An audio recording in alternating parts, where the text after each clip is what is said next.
प्यारे साथियों, आप सभी का स्वागत करता हूं अपने एमआरएस स्टडी परिवार में। तो डियर, आज की इस सेशंस में हम लोग जो है डिस्कस करने वाले हैं engineering, economics, estimation and costing. ये जो सब्जेक्ट है आपका बीटेक 6 सेमेस्टर में आपका एक तरीके से इम्पोर्टेंट सब्जेक्ट कह सकते हैं। ऐसे तो सेमेस्टर में जितने भी सब्जेक्ट्स हैं, सारे सब्जेक्ट्स अपने लेवल पे उसका इम्पोर्टेंस आपका होता है। और इसकी अगर क्रेडिट के बारे में बात किया जाए तो इंजीनियरिंग, इकोनॉमिक्स एंड एस्टिमेशन का क्रेडिट जो है 3 क्रेडिट का ये आपका पेपर है ना? इसके मतलब लगभग इसमें जितने भी पेपर हैं सारे के सारे 3 क्रेडिट के हैं, बस सिर्फ और सिर्फ इलेक्टिव पेपर को छोड़कर। इलेक्टिव पेपर जो है 2 क्रेडिट का है, बाकी सारे के सारे 3 क्रेडिट के हैं। तो 6 सेमेस्टर आपके एग्जाम के लिए बहुत ही ज़्यादा इम्पोर्टेंट है। 5th सेमेस्टर भी इम्पोर्टेंट था, लेकिन 5th सेमेस्टर में कुछ पेपर जो है 4 क्रेडिट के थे, जिसके कारण से किसी का नंबर बढ़ गया होगा, किसी का नंबर घट भी गया होगा, क्योंकि क्रेडिट को बिना देखे हुए एग्जाम में बैठेंगे और प्रॉपर तरीके से सॉल्व नहीं करेंगे तो भाई दिक्कत तो होगा ही, है ना? खैर, जो बीत गया सो बीत गया। अब 6 सेमेस्टर अभी आपका आने वाला है, तो सारे पेपर पे आपको फोकस करना है। अभी 2 ही पेपर आपका जो है बीता है ना? 2 पेपर अगर अच्छे से नहीं गया, बस पास हुए हो कोई दिक्कत नहीं है। अगर आने वाले आगे के जो पेपर्स हैं उसमें अगर आप अच्छा कर लेते हो तो वो भी आपके लिए जो है बहुत ज़्यादा हेल्पफुल होने वाला है। ओके, तो यहाँ पे हम लोग जो है डिस्कस करते हैं और समझते हैं। पहले कुछ एमसीक्यू क्वेश्चंस हम लोग इसका देखेंगे जो कि 2022 में पूछा गया है वो, और उसके बाद इसका क्लासेस कैसे आपको मिलेगा, कहाँ पे मिलेगा, और पीवाईक्यू का सॉल्यूशन वगैरह सारी चीज़ें के बारे में हम लोग वन बाय वन डिस्कस करेंगे।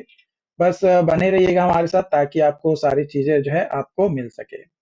तो सबसे पहला क्वेश्चन से यहाँ पे आपका दिया गया है कि what is the reduction in money value of capital asset called. तो उसको जो है कैपिटल लॉस कहा जाता है। उसको क्या कहते हैं? कैपिटल लॉस कहते हैं।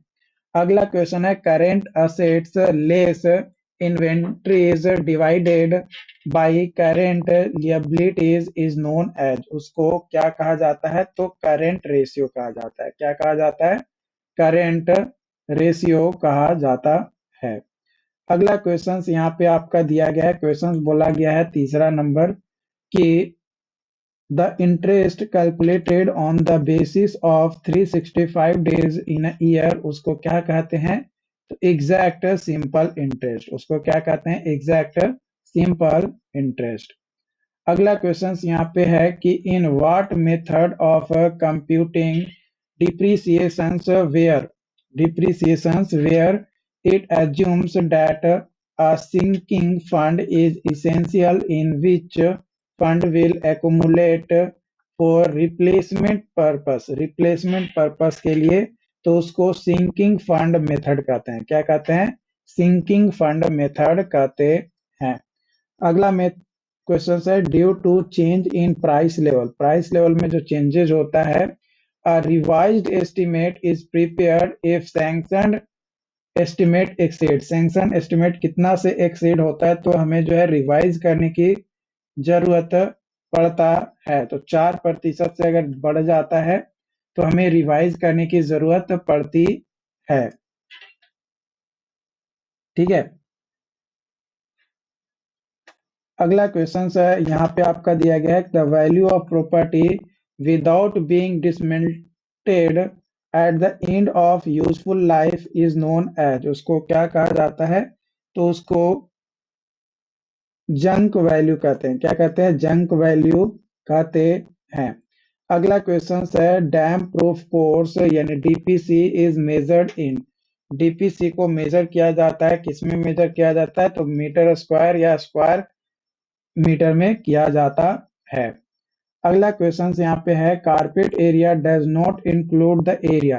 कारपेट एरिया में कौन सा एरिया को इंक्लूड हम लोग नहीं करते हैं? तो यहाँ पे आपका the walls along with door and other opening, इसको जो है कारपेट एरिया में अ, हम लोग इंक्लूड नहीं करते हैं, इसका जो एरिया होता है उसको। ओके। अगला क्वेश्चन यहाँ पे आपका दिया गया है कि in long and short column method, long and short column method में जो एस्टिमेशंस होता है, length of wall is the centre to centre distance between the wall and half width of wall on each side. तो option number B यहाँ पे जो है सही हो जाएगा। अगला क्वेश्चन यहाँ पे है कि अ लीज लैंड, जो लीज पे लिया गया लैंड होता है, to be on condition that the cell walk 100 miles in an hour, the lease is called। तो उस तरीके का जो लीज होता है उसको क्या कहते हैं? वॉइड लीज कहते हैं। उसको क्या कहते हैं? वॉइड लीज कहते हैं। अब यहाँ पे जो है आपके सामने एक क्वेश्चंस मैं यहाँ पे लेकर आया हूँ, और ये क्वेश्चंस आपको जो है ध्यान से, थोड़ा लंबा होगा, है ना, क्वेश्चंस थोड़ा लंबा है, बट आपको जो है समझना पड़ेगा। अगर एक बार आप समझ लोगे तो आप इसे आसानी से जो है बना पाओगे।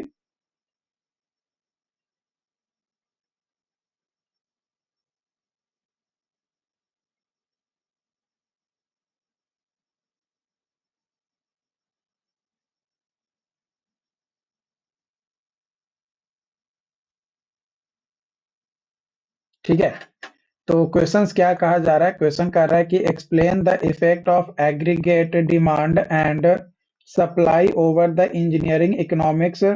What is the importance of price escalation consideration in estimation of structure, prepare detail estimate of RCC beam, है ना। यहाँ पे ये आरसीसी बीम दिया गया है, उसका डिटेल एस्टिमेट प्रिपेयर करना है with bar bending schedule, bar bending schedule के साथ, एंड कैलकुलेट करना है total weight of steel required, total weight of steel कितना रिक्वायर्ड होगा वो यहाँ पे आपको जो है बताना है ना। ये मतलब क्वेश्चन ही थोड़ा बड़ा है, और सॉल्यूशन भी ऑब्वियसली इसका थोड़ा बड़ा आपका होगा। ठीक है, तो चलिए हम लोग पढ़ते हैं, और सबसे पहले हम लोग जो है यहाँ पे चर्चा करते हैं इफेक्ट ऑफ, है ना। सबसे पहले हम लोग बात करेंगे effect of aggregate, effect of aggregate demand and supply on engineering economics.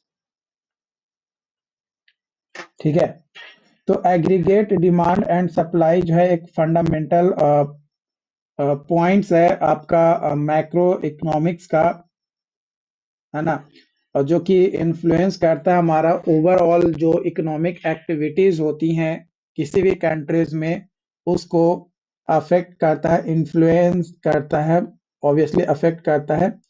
ये जो aggregate demand and supply concepts है, ये इनडायरेक्टली इफेक्ट करता है इंजीनियरिंग इकोनॉमिक्स को, जिसमें हमारा फाइनेंशियल एस्पेक्ट्स किसी भी इंजीनियरिंग प्रोजेक्ट से रिलेटेड होता है। बात किया जाए एग्रीगेट डिमांड की, एग्रीगेट डिमांड, ये जो एग्रीगेट डिमांड होता है ये रिप्रेजेंट करता है, रिप्रेजेंट्स करता है आपका total demand for goods and services with in an economy, है ना। तो इट रिप्रेजेंट्स टोटल डिमांड, ये टोटल डिमांड को रिप्रेजेंट करता है, and for for goods and services with in country of economy. ठीक है, when aggregate demand is high, जब एग्रीगेट डिमांड जो है हमारा ज्यादा होता है, it often indicate a strong economy with increased consumer spending and business investment. This can lead to increase infrastructure और कंस्ट्रक्शन प्रोजेक्ट, जो कि एक पॉजिटिव इम्पैक्ट हमारा डालता है इंजीनियरिंग इकोनॉमिक्स पे। और इससे जो जॉब अपॉर्चुनिटीज होती है वो क्या होता है, क्रिएट कर होता है। साथ ही साथ जो पोटेंशियल होता है प्रोजेक्ट फंडिंग का, वो भी क्या होता है, इंक्रीज करता है जब एग्रीगेट डिमांड हमारा बढ़ता है तब। ठीक है। एग्रीगेट सप्लाई, एग्रीगेट सप्लाई, देखो एग्रीगेट सप्लाई जो है ये आपको रिप्रेजेंट करता है total quantity of goods and services को, जो कि प्रोड्यूसर्स एबल होता है to supply to the buyer, है ना। जो खरीदने वाला है उसको सप्लायर क्या करेगा, या सेलर क्या करेगा, सेल करेगा, प्रोड्यूसर जो है सेल करेगा एट ए गिवन प्राइस लेवल। एक मतलब एमआरपी जैसे सेट करते हैं ना, उस तरीके से एक फिक्स प्राइस पे वो क्या करता है, देता है। तो अगर एक हेल्दी एग्रीगेट सप्लाई हो रहा है तो जो सपोर्ट होता है हमारा इकोनॉमिक ग्रोथ का वो अच्छा होता है, और सफिशिएंट रिसोर्सेज, लेबर और मटेरियल की अवेलेबिलिटी होती है फॉर कंस्ट्रक्शन और इंजीनियरिंग प्रोजेक्ट के लिए। तो एडिक्वेट एग्रीगेट सप्लाई जो है वो हेल्प करता है प्रोजेक्ट को स्टेबलाइज करने में, कॉस्ट को स्टेबल करने में, और साथ ही साथ जो टाइम लाइन होता है उसको भी एक निर्धारित करने में हमारा जो है एग्रीगेट सप्लाई हेल्प करता है। यहाँ पे लिख सकते हो एग्रीगेट सप्लाई रिप्रेजेंट या represents total quantity, total quantity of goods and services that producers will that producers billing and able to supply at a given price, है ना। एक मतलब गिवन प्राइस पे जब जो प्रोड्यूसर्स होता है वो सप्लाई करता है गुड्स या सर्विसेज को, तो जो टोटल क्वांटिटी होता है उसी को रिप्रेजेंट करता है, तो हमारा होता है aggregate supply. Okay. Importance of price एक्सकेलेशन, importance of price एक्सकेलेशन, consideration in estimation of structures। क्या इंपॉर्टेंस है आपका प्राइस एक्सकेलेशन का एस्टिमेशन ऑफ स्ट्रक्चर के कंसिडर पॉइंट ऑफ व्यू से। तो प्राइस एक्सकेलेशन जो है ये एक पोटेंशियल जो चेंजेस हमारा होता है कॉस्ट ओवर टाइम, उसी को ये बताता है ना। यानी प्राइस एक्सकेलेशन रिप्रेजेंट करता है increase in cost of labour, material और अदर रिसोर्सेज जो कि रिक्वायर्ड होता है फॉर द कंस्ट्रक्शन प्रोजेक्ट के लिए। तो प्राइस एक्सकेलेशन बस सिंपली यही रिप्रेजेंट करता है कि कितना पैसा इंक्रीज हो रहा है, कॉस्ट इंक्रीज हो रहा है। प्राइस एक्सकेलेशन इंपॉर्टेंट है फॉर एक्यूरेट कॉस्ट एस्टिमेशन के लिए। पहला पॉइंट है एक्यूरेट कॉस्ट एस्टिमेशन के लिए जो है हमारा इंपॉर्टेंट है। दूसरा बजटिंग एंड फाइनेंसिंग, अगर बजट और फाइनेंस को बनाने के लिए, है ना, बजटिंग एंड फाइनेंसिंग के लिए भी हमारा प्राइस एक्सकेलेशन जो है जरूरी है। प्राइस एस्केलेशन जो है डायरेक्टली अफेक्ट करता है प्रोजेक्ट बजट को। Without considering price escalation the allocated जो बजट होते हैं माइट बी फॉल शॉर्ट और lead to funding issues during the project execution. तो इसलिए जो है हमारा बजटिंग और फाइनेंसिंग जरूरी है ना। तो ये मेजरली दो इम्पोर्टेंट इम्पोर्टेंस थी, और भी कई सारी इम्पोर्टेंस है बट उतना जरूरी नहीं है, बट ये दो इम्पोर्टेंस आप ध्यान रखना, इसको जो है आपको जानना है। इसके अलावा आप और इम्पोर्टेंस अगर चाहो तो यहाँ पे मैं लिख सकता हूँ। तीसरा जो इम्पोर्टेंस है वो है रिस्क मैनेजमेंट, है ना, रिस्क मैनेजमेंट। चौथा है कॉन्ट्रैक्ट नेगोशिएशन। पांचवा है डिसीजन मेकिंग, है ना। तो ये आपका इम्पोर्टेंस है। अब यहाँ पे हमें क्वेश्चंस क्या बोला गया है, तो क्वेश्चंस आप यहाँ पे देखो। क्वेश्चंस में आपका यहाँ पे अगला जो क्वेश्चंस बोला गया है वो तो इम्पोर्टेंस हो गया। क्वेश्चंस के बाद आपका यहाँ पे दिया गया, देखो बोला गया डिटेल एस्टिमेट प्रिपेयर करना है आरसी बीम का विद बार बेंडिंग शेड्यूल के साथ, और टोटल वेट ऑफ स्टील कितना रिक्वायर्ड होगा वो भी जो है आपको यहाँ पे बताना है ना, वो भी आपको यहाँ पे बताना है। ठीक है, तो यहाँ पे एक टेबल आपको अब बनाना पड़ेगा, है ना। तो यहाँ पे एक टेबल बना लो।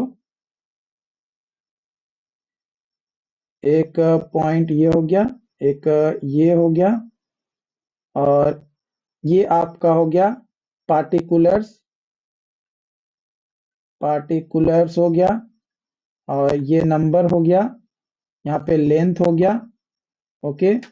और ये हो गया आपका विड्थ, राइट। ये हो गया हाइट, ओके। और इधर हो गया क्वांटिटी, क्वांटिटी, राइट। तो ये टेबल बना लो। यहाँ पे सबसे पहला लिखो RCC work, RCC work 1:2:4 excluding excluding steel, excluding steel and its bending but including centering, but including centering and shuttering and binding of steel and binding of steel. Number कितना है 1, लेंथ है 7.6, width है 0.9, और height है 0.5। तो quantity कितना हो गया 1.14 मीटर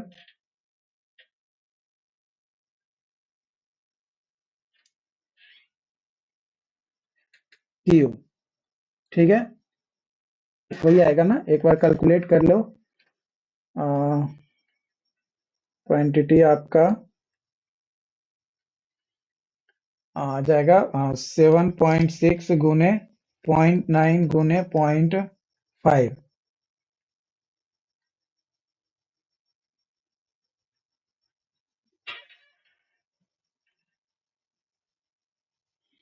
नहीं नहीं, ये नहीं है, ये नहीं आ रहा है। तो 3.42 है ना, 3.42 मीटर क्यू, ये आपका यहाँ पे आ जा रहा है। ओके,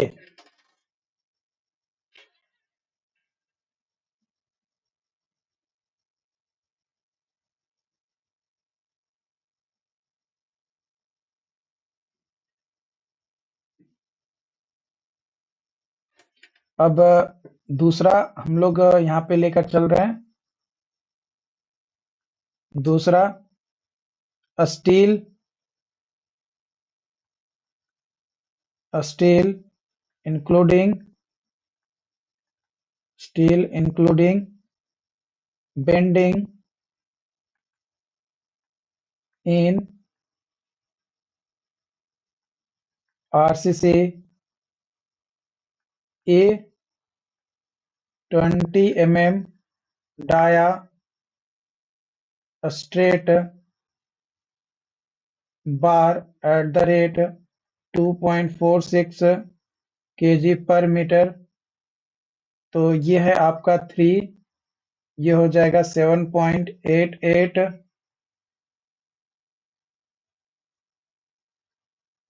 और 20 3.64 2.46। तो इसको मल्टीप्लाई करेंगे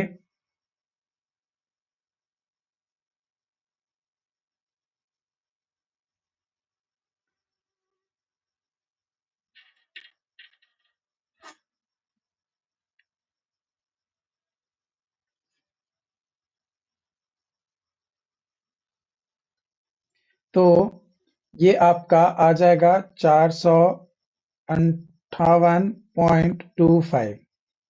ठीक,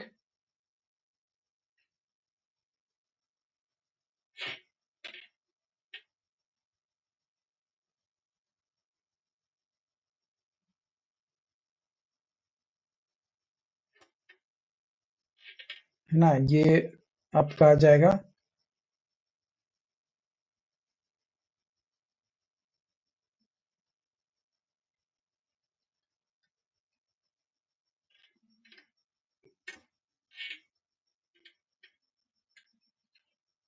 नहीं नहीं नहीं, ये नहीं होगा, ये नहीं होगा।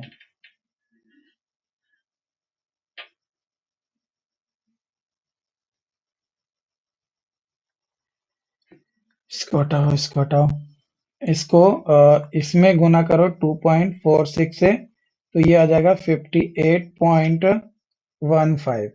ठीक, ये मीटर में ही रहेगा। और ये हो गया। उसके बाद यहाँ पे ये आ गया बी। बी में है आपका 16 mm, 16 mm dia bend up bar at the rate 1.58 kg per metre. तो ये आपका हो जाएगा 2 है और 8.208 और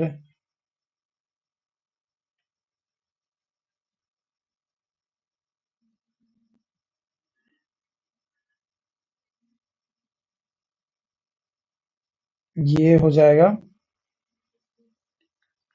16.416। इसको गुना कर देंगे 1.58 से, तो ये आ जाएगा 26 kg। ठीक, उसके बाद C 16 mm dia bent up bar at the rate 1.58 kg per metre.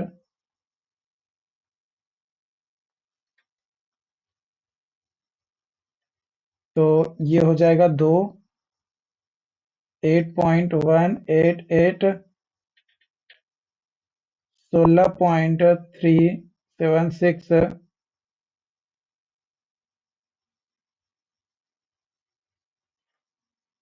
इन दोनों को गुना किए और यहाँ पे ये दोनों को गुना किए, तो ये आया और उसमें फिर वो गुना किए, है ना। तो यहाँ पे ये आ गया आपका, इसको गुना करेंगे 1.58 से, तो यहाँ पे वैल्यू आपका आ जाएगा 25.37।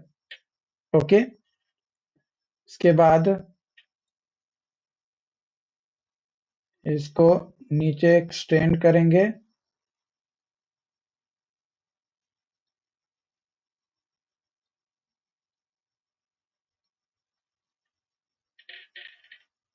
इसको भी गुना करना पड़ेगा ना, इसको भी गुना करना है और यहाँ पे इक्वल करना है और ये मल्टीप्लाई करके। ओके, ऊपर वाला में भी सी तक हो गया।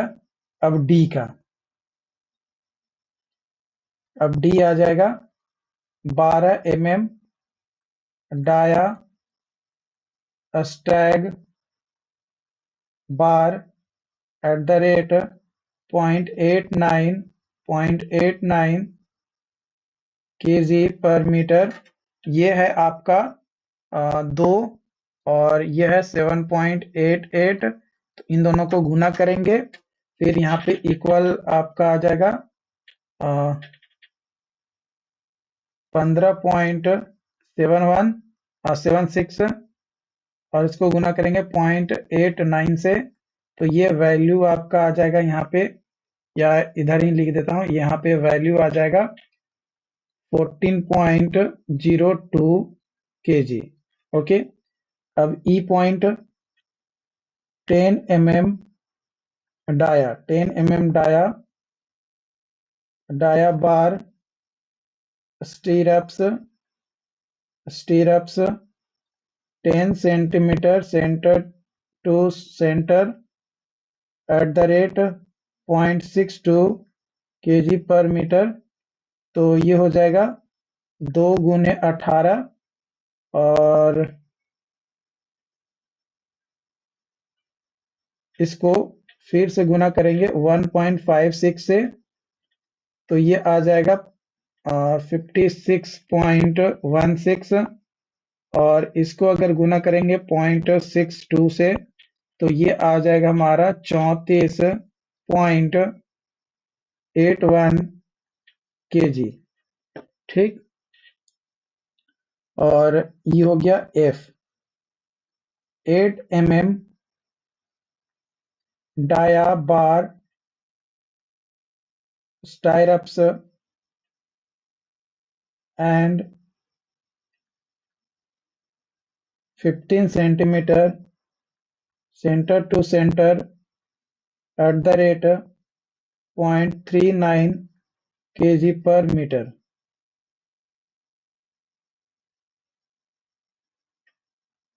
ठीक, तो ये है आपका 2 into 5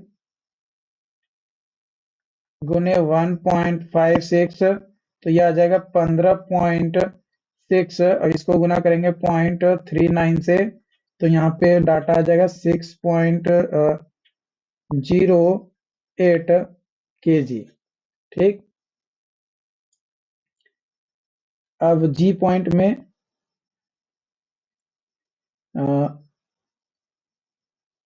6 mm डाया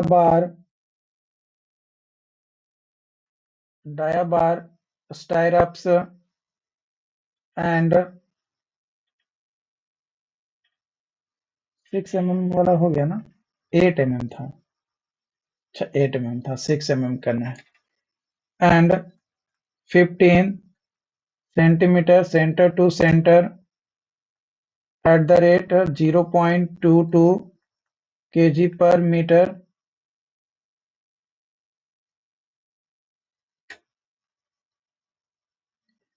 तो ये है आपका 11 गुने 1.56, तो ये आ जाएगा 17.16, इसको गुना करेंगे 0.22 से, तो ये आ जाएगा 3.77 kg। ओके, और जी के बाद H 20 mm dia bar spacer at 21 centimeter centre to centre, तो ये है 10, इसको गुना करेंगे 0.22 से,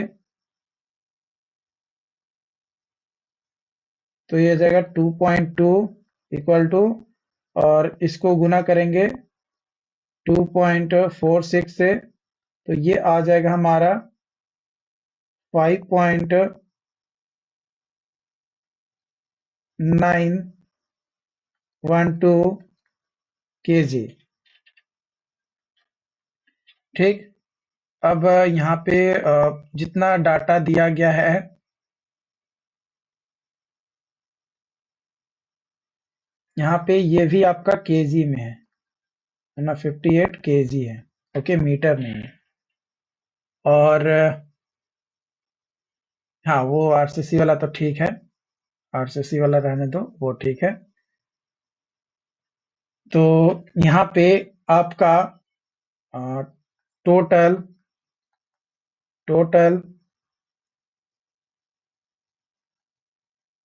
क्वांटिटी, तो total quantity is equal to, इसको मैं यहाँ पे ले लेता हूँ, है ना, यहाँ पे मैं कैलकुलेट कर रहा हूँ टोटल क्वांटिटी को। तो सबसे पहले आपका कितना है, 58.15 plus 26 plus 25.37 plus 14.02 plus 34.81 plus 6.08 plus 3.77 plus 5.912। ठीक है, इसको ऐड करना है, तो ऐड करते हैं, थोड़ा टाइम लगेगा इसमें। 58.15 plus 26 plus 25.37 plus 14.02 plus 34.81 plus 6.8 या 6.08 प्लस 3.77 प्लस 5.19 या 5.912। तो ये डाटा आपका आ गया यहाँ पे 174.11 kg। इसको अगर क्विंटल में चेंज करें तो 1.75 क्विंटल।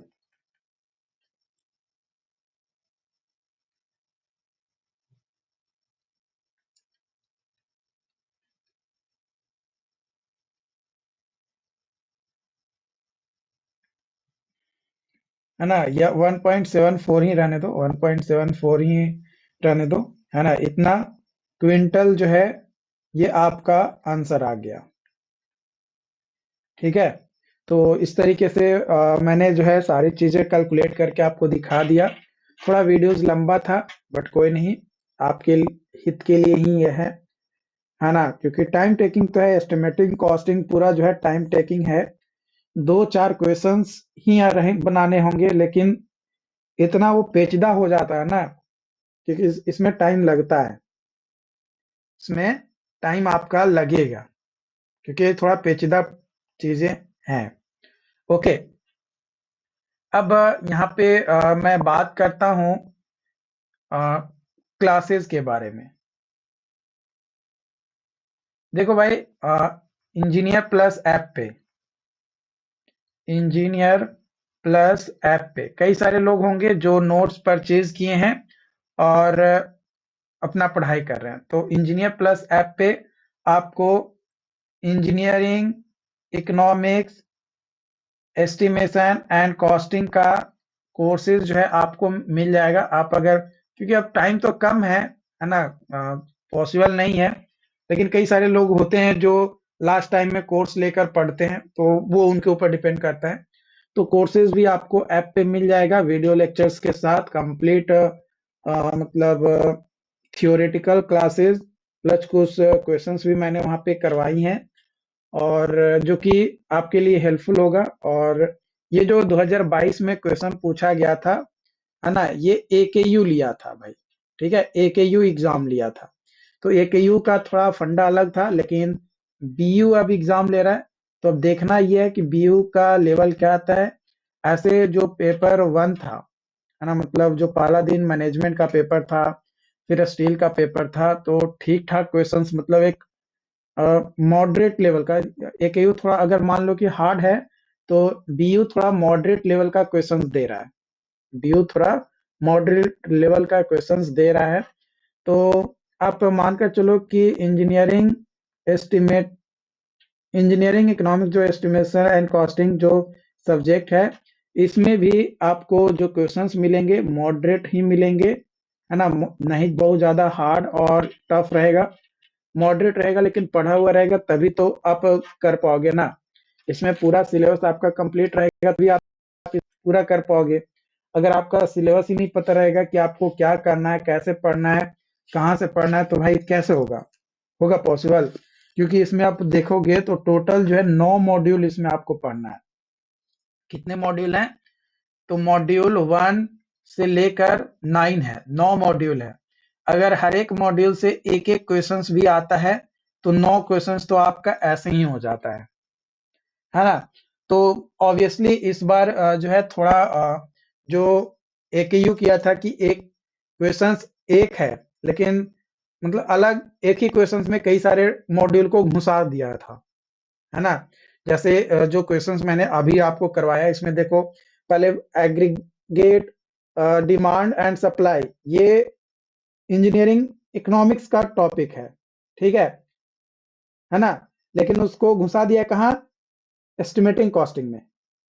मतलब एक साथ ही घुसा दिया है कि भाई नहीं, तुम एक साथ ही पढ़ो, अलग अलग नहीं पढ़ो।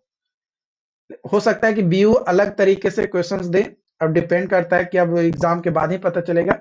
बट मैं आपको कहूंगा कि क्वेश्चंस जो है लेवल मॉडरेट आ रही हैं, तो आपको मेहनत करना पड़ेगा। एक ही दिन आपके पास टाइम है, मुझे पता है, लेकिन आपको एक दिन में अपने आप को, मतलब जो भट्ठी होता है ना, उसमें आपको तपाना पड़ेगा। रात के 2 बज जाए या 3 बज जाए, आपको पढ़ना पड़ेगा, क्योंकि सेमेस्टर पास करना है भाई, कम से कम सेमेस्टर तो पास करना है। बेसिक फंडा ये है भाई, कैरी ना हो, बस सेमेस्टर पास हो जाए तो भी काम चल जाएगा एक दो सब्जेक्ट में, ठीक है। और अगर आप यूट्यूब पे ही वीडियोस देखना चाहते हो, है ना, तो कुछ वीडियोस आपको में भी पूरा ना मिले, है ना, लेकिन कुछ वीडियोस आप प्लेलिस्ट सर्च करना। प्लेलिस्ट मैंने जो है बना रखा है engineering economics and estimation and costing का। तो उसका प्लेलिस्ट चेक कर लेना। प्लेलिस्ट में लगभग 30+ वीडियोस होगा।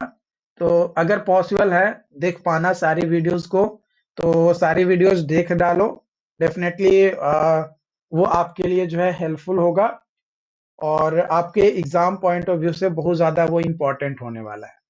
ओके, तो अब अगली वीडियोस में मैं आपको यहाँ पे बताऊंगा, ठीक है, जो कि क्वेश्चन नंबर 2 है ना।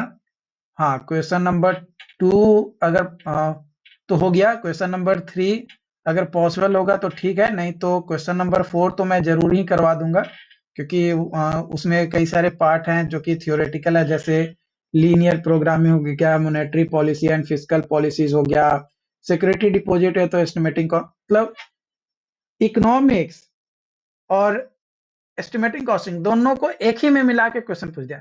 भाई दोनों अलग अलग पूछ देता है यार, 14 नंबर का है, 7-7 नंबर का पूछ दो दोनों। तो नहीं, उसको तो चूल मचा था, नहीं तुम 14 नंबर का बनाओ, लेकिन दोनों को मिलाकर बनाओ। खैर, जो उस समय एग्जाम दिए थे उनके लिए था, आपके लिए नहीं। आपके लिए अलग क्वेश्चंस है, लेकिन हाँ, पीवाईक्यू में से कुछ ना कुछ क्वेश्चंस तो आपको देखने को मिलता ही है। तो हो सकता है कि एक दो क्वेश्चंस इसमें से हूबहू उतार दिया जाए, बस डाटा अलग आपको मिले। तो ये चीजें जो है उम्मीद करते हैं कि समझ में आए हो। अगर कोई डाउट्स आता है तो आप हमें जरूर बताएं, और ऐप पे नोट्स या कोर्सेज जो भी आप अगर लेना चाहते हैं, लास्ट टाइम उतना इफेक्टिव तो नहीं होगा। मैं नहीं रिकमेंड करूंगा कि आप जाकर लो ही जबरदस्ती, क्योंकि मैं पहले से भी आपको अपडेट करता हूँ, लेकिन आप लोग पहले सुनते कहाँ हो। पहले तो अपनी धुन में लगे रहते हो, जब सेमेस्टर एग्जाम आता है तो वीडियोस या लेक्चर वगैरह खोजने लगते हो, तो आपके ऊपर है।